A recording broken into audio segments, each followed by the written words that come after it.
Today's fluency lesson will focus on a poem called Raindrops, credit going to teachingmama.org. We will be phrasing words as we read and adding rhythm.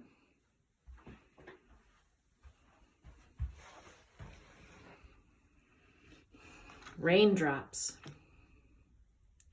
Raindrops fall on a stormy, rainy day.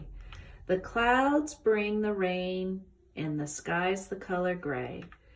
Drip, drop, I'm marching to the beat. Drip, drop, I hear it on the street. Raindrops fall on a stormy, rain day. I hope it ends soon so I can go out and play.